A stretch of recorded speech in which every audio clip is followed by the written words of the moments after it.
Buen día a los espectadores de este video informativo acerca de la filosofía científica y teorías del conocimiento. Somos del grupo 6B cuyos miembros se muestran en la diapositiva, y demos inicio a la cápsula informativa teocentrismo. Seguramente en algún punto de nuestras vidas hemos escuchado este término, sin embargo, ¿sabemos realmente a qué se refiere? Bueno, el término sitúa a Dios como el centro de un todo, con sus orígenes desde su antigüedad, donde en la Edad Media se produjo su auge en la Iglesia Católica ejerciendo un poder absoluto. Todo esto bajo la justificación de seguir la voluntad divina. Sin embargo, el Renacimiento volvió un poco más débil su poder debido a los avances científicos y aumentando el conocimiento humano sobre la existencia. Antropocentrismo, surge por un cambio entre la Edad Media y la Edad Moderna, donde se enfoca al hombre como el centro de las cosas. Fue un gran cambio ya que anteriormente con el teocentrismo era un ser llamado Dios, y ahora se había convertido el ser humano como ese centro. Esto favoreció a el ser humano para tener intereses propios dejando de lado las fuerzas sobrenaturales o divinas. Contexto histórico, en cuanto a lo político para los griegos, la ciudad era lo más importante en política. En la Edad Media, todo giraba en torno a nuestra relación con Dios. Pero a partir del Renacimiento, la política se centró más en las personas. El humanismo rechazó las viejas ideas sobre el Estado y el poder, y surgió una nueva clase social, la burguesía. Eran comerciantes ricos que impulsaron estas nuevas ideas. El Renacimiento también fue una época de guerras religiosas y de formación de nuevos países. Los reyes se volvieron más poderosos y controlaron más territorio. Esto permitió que el comercio creciera, tanto dentro de los países como entre ellos. Económico, el Renacimiento fue una época de grandes cambios económicos en Europa. Antes, la sociedad era feudal y la economía se basaba en la agricultura.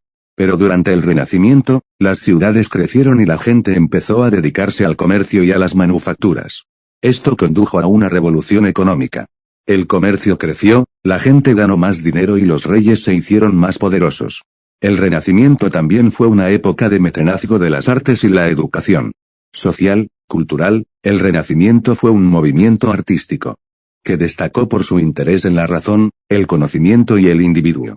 Los artistas renacentistas se inspiraron en la antigua Grecia y Roma, y crearon algunas de las obras de arte más famosas de la historia.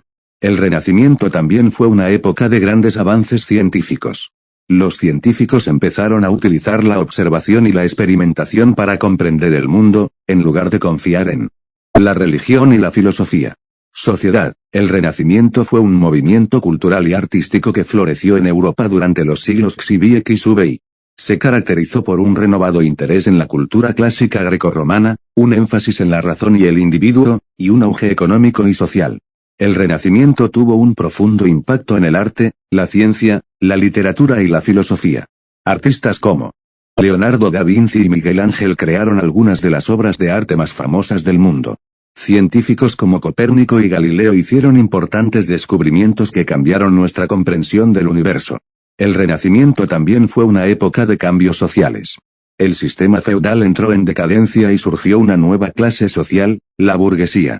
Los valores e ideales del Renacimiento enfatizaban la razón, la individualidad y la belleza. La decadencia del feudalismo generó cambios sociales importantes, como la pérdida de poder de la nobleza y el ascenso de la burguesía. El Renacimiento trajo consigo nuevos valores e ideales que enfatizaban la razón, la individualidad y la belleza. Los mecenas, familias adineradas que apoyaban a las artes y las letras, jugaron un papel crucial en el desarrollo del Renacimiento. La ideología se representa en los siguientes aspectos: humanismo donde se centraba al ser humano como el centro de todo y su capacidad de razón, creatividad y libre albedrío. Racionalismo, enfatiza con la importancia de la razón y su lógica. Secularismo, incluye una menor relevancia en la Iglesia en la vida privada y en la política. Optimismo, creía en el progreso de la humanidad para ser mejores. Clasismo, admiran la filosofía, arte y literatura y se buscaba imitarla. Individualismo, valora la libertad y la autonomía del ser. Antropocentrismo, coloca a Dios en el centro de todo.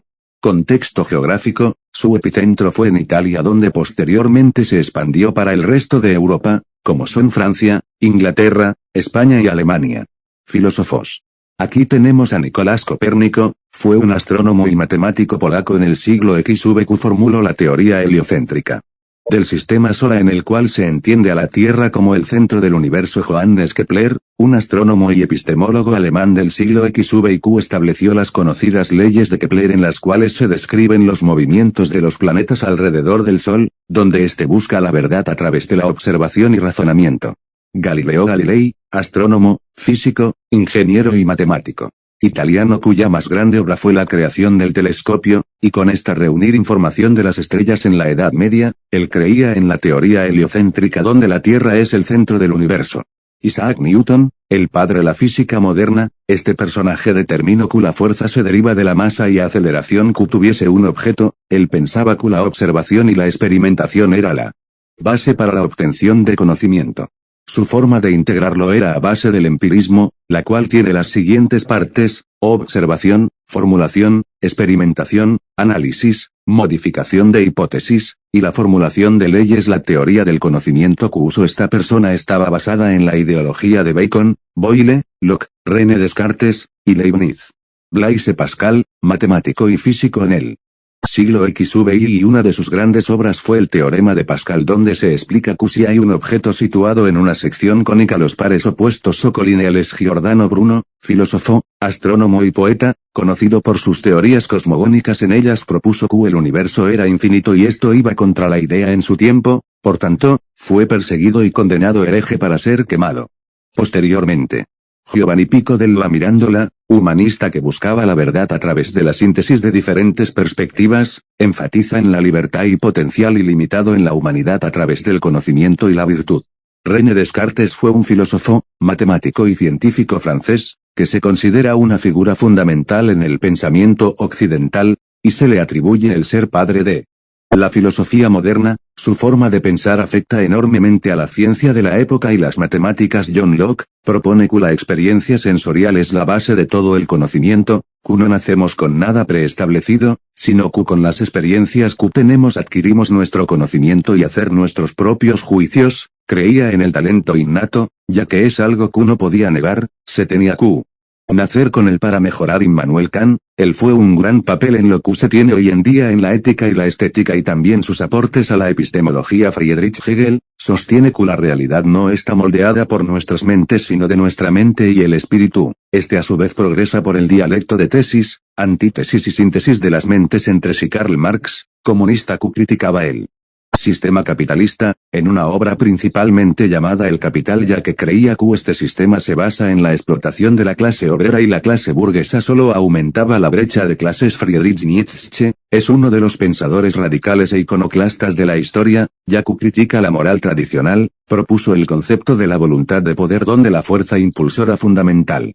está detrás de las acciones humanas y el superhombre donde se supera los valores tradicionales y crea sus estándares morales. Martin Heidegger, el estudio lo que es el ser, la existencia humana, donde todos tenían existencias inauténticas, ya que siguen normas sociales y reglas sin cuestionar. En conclusión, el Renacimiento fue importante en el avance del hombre, no solo por el nuevo pensamiento, sino que este explotó la imaginación de los artistas, ya que su faceta principal estaba dedicada al humanismo. El arte renacentista trajo consigo aspectos como la formación de la perspectiva, la idea de un arte perfeccionista, la posibilidad de hacer al hombre más productivo a nivel racional. Recopilar información sobre el Renacimiento, sus características, sus principales representantes y las obras más importantes, fue una ardua tarea, pues en este el hombre de la Edad Media, pasó a ser un individuo pensante, consciente, amplio y expresivo.